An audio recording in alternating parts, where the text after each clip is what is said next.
प्यारे विद्यार्थियों, आज हम इस वीडियो के माध्यम से आपको समझाने वाले हैं कि एसएससी सीजीएल एग्जाम क्या होता है, एसएससी सीजीएल के एग्जाम पैटर्न के बारे में बताएंगे। अगर आप लोग एसएससी सीजीएल की तैयारी कर रहे हो तो आपको कौन कौन से सब्जेक्ट पढ़ना पड़ेगा, आपका एज लिमिट कितना होगा, आपको कौन कौन से सब्जेक्ट पढ़ना पड़ेगा, और अगर आप लोग एसएससी सीजीएल क्वालिफाई कर लेते हो तो आप लोग फ्यूचर में क्या बनोगे, आपकी सैलरी कितनी होगी, आपकी फिजिकल एक्टिविटी यानी कि ए टू जेड हम सारी जानकारी आपको देने वाले हैं इस छोटे से वीडियो में। बशर्ते आपको इस वीडियो में अंत तक टिकना होगा।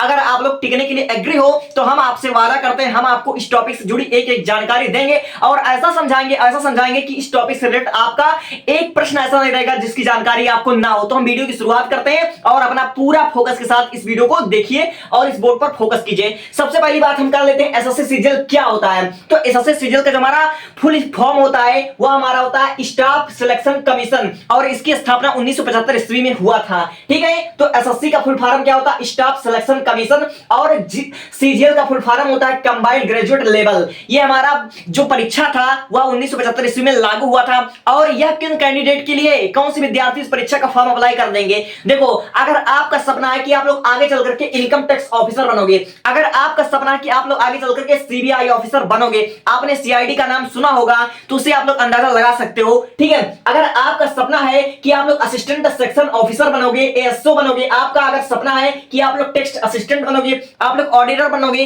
तो आपको ये फॉर्म भरना चाहिए, आपको ये परीक्षा जरूर देना चाहिए। लेकिन हम आपको पूरी जानकारी बताने वाले हैं। सबसे पहली बात हम सब्जेक्ट की बात कर लेते हैं कि आप लोग इस परीक्षा की तैयारी करोगे तो आपके कौन सा सब्जेक्ट मजबूत होना चाहिए, आपको कौन कौन से सब्जेक्ट पर पूरा फोकस करना पड़ेगा। तो सबसे पहले आपको जनरल इंटेलिजेंस यानी कि आपको रीजनिंग आने चाहिए। इस परीक्षा में रीजनिंग मेन होता है और फिर उसके बाद आपका होता है जीके, फिर उसके बाद आपका होता है मैथ, फिर होता है इंग्लिश। यानी कि इस परीक्षा में केवल आपको 4 सब्जेक्ट पढ़ने पड़ेंगे।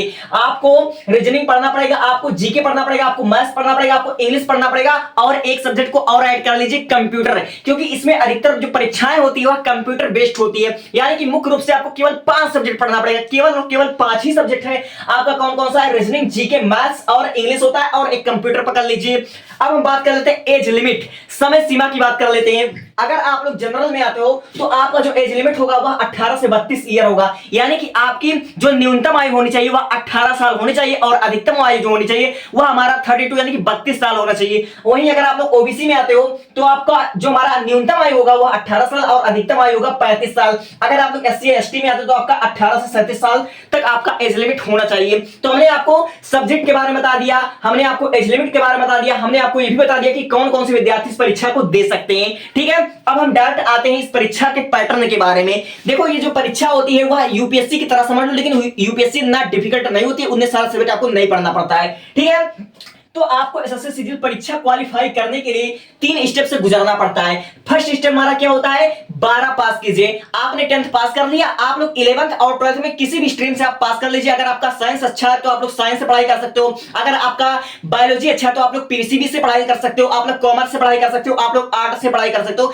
किसी भी स्ट्रीम से आप लोग पढ़ाई करो। अगर मैं बता दूं कि सबसे बेस्ट कौन रहेगा तो साइंस पीसीएम हमारा फायदे में रहेगा। अगर आपकी मैथ स्ट्रॉन्ग रहेगी तो आप लोग ज्यादा बेटर कर पाओगे। ठीक है, स्टेप हमारा फर्स्ट जो होगा वो हमारा होता है 12th पास करना पड़ेगा आपको। स्टेप 2 होता है कि एसएससी सीजीएल के लिए आपको सीजीएल के लिए भैया ग्रेजुएशन होना चाहिए, ग्रेजुएट होना चाहिए। तो आप लोग ग्रेजुएशन कीजिए, चाहे आप लोग बीए करो, चाहे बीएससी करो, चाहे बीकॉम करो। बहुत से लोग तो बीटेक करके एसएससी सीजीएल का फॉर्म भरते हैं और तब जाकर ऑफिसर बनते हैं। ठीक है, तो इसलिए हमारा जो स्टेप 2 होगा आपको ग्रेजुएशन करना पड़ेगा, चाहे बीए, बीएससी, बीकॉम, बीटेक कुछ भी करो, लेकिन ग्रेजुएशन चाहिए। अब जो हमारा स्टेप 3 आता है कि एसएससी सीजीएल का आपको फॉर्म भरो, उसका पैटर्न क्या होता है। तो देखो, ये हमारा 3 चरणों में परीक्षा होता है। ये तुम्हारा तीसरा जो चरण है वह सबके लिए नहीं होता है।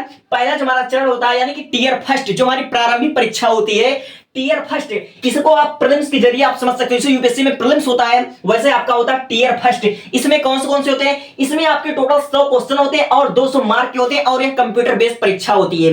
इसमें आपके 100 क्वेश्चन होते हैं, 200 मार्क होते हैं, कंप्यूटर बेस्ड परीक्षा होती है। और सब्जेक्ट तो मैंने आपको पहले बता दिया कि रीजनिंग होता है, जीके होता है, मैथ्स होता है और इंग्लिश। 25 क्वेश्चन रीजनिंग के, 25 क्वेश्चन जीके के, 25 क्वेश्चन मैथ के, 25 क्वेश्चन इंग्लिश के। तो यानी कि आपका 100 क्वेश्चन होता है, 200 मार्क होता है, कंप्यूटर बेस्ड परीक्षा होती है और 1 घंटे का आपको समय मिलता है। ठीक है, अब हम बात कर लेते हैं, अगर आप लोग टियर फर्स्ट क्वालिफाई कर लेते हो तो आपको देना पड़ेगा टियर सेकंड। ये हमारी होती है मुख्य परीक्षा, इसको आप लोग मेंस की तरह समझ सकते हो। तो इसमें आपके टोटल 5 पेपर होते हैं। ठीक है, इसको हमने डिवाइड किया सीजन फर्स्ट सीजन सेकंड में। ये आपका कुल मिलाकर 390 क्वेश्चन होते हैं और 450 मार्क का होता है। सीजन फर्स्ट में आपका 2 सेक्शन होता है, सेक्शन ए सेक्शन बी, ठीक है। और सीजन 2 में भी आपके कुल 2 पेपर होते हैं, सेक्शन ए सेक्शन बी। ये आपके टोटल 4 पेपर होते हैं, 390 मार्क के होते हैं, 390 क्वेश्चन होते हैं, 450 मार्क के होते हैं, ठीक है। अगर मैं बात कर लूं इन दोनों को आप लोग क्वालिफाई कर लेते हो तो हमारा जो फिजिकल टेस्ट है या कुछ पोस्ट के लिए, जैसे सीबीआई ऑफिसर बनने का अगर आपका सपना है तो आपको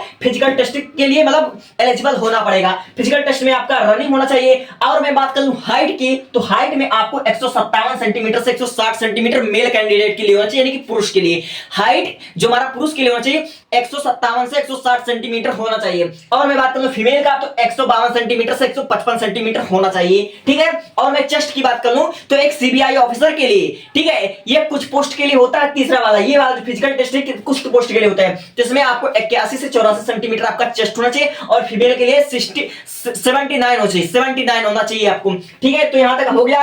अब मैं बात कर लूं सैलरी का, तो देखो दोस्तों सैलरी जैसे कि इसमें कई ब्रांच होते हैं, इसमें कई ब्रांच है, income tax officer, CBI officer है, एएसओ है, टेस्ट ऑडिटर है, ठीक है, टेस्ट असिस्टेंट है, तो इसमें कई ब्रांच होती है और सबकी सैलरी अलग अलग होती है। और मैं बात कर लूं अगर इस सीबीआई ऑफिसर की मैं बात कर लूं, ठीक है, तो सीबीआई ऑफिसर की जो हमारी सैलरी होती है वह 80,000 से 90,000 होती है, यानी कि इसमें कुल जो टोटल है हर एक ब्रांच आप कहीं भी जाओगे तो आपका 40,000 शुरुआती सैलरी होगा, 1-2 साल आप लोग सेवा दोगे तो आपका 80,000 90,000 सैलरी होता है। और अगर आपका प्रमोशन होता है तो आपका 3-4-5 साल में आपकी सैलरी 1.5 लाख प्लस हो जाती है। लेकिन आप लोग सरकारी नौकरी यानी कि गवर्नमेंट जॉब का सुविधा तो देखिए, इसमें सबसे पहली बात तो आपको पावर मिलता है, फिर उसके बाद आपको पूरी सुविधा मिलती है, आपको एक हाउस मिलता है, आपको कार मिलता है, आपको मेडिकल सुविधा मिलती है 24 आवर। अगर आप मतलब सरकारी सर्विस दे सकते हैं तो आपकी फैमिली में कुछ भी हो उसका आप हॉस्पिटल का खर्चा सब सरकार देता है, ठीक है। तो हमने आपको बहुत ही कम शब्दों में बता दिया कि एसएससी सीजीएल एग्जाम क्या होता है। एक बार मैं फिर रिकॉल कर देता हूं। एसएससी सीजीएल आपका जिसका फुल फॉर्म होता है staff selection commission combined graduate level, इसका 3 चरण होता है। सबसे पहले आपको 12 पास करना पड़ेगा, स्टेप 2 में आपको ग्रेजुएशन करना पड़ेगा, तीसरा आपको ये आपको पैटर्न है, ये एग्जाम आपको क्वालिफाई करना पड़ेगा, ठीक है। तो आई होप की वीडियो समझ में आई हो। अगर वीडियो समझ में आई हो तो आप लोग कमेंट कर सकते हो जो आपका प्रश्न है। Thank you for watching.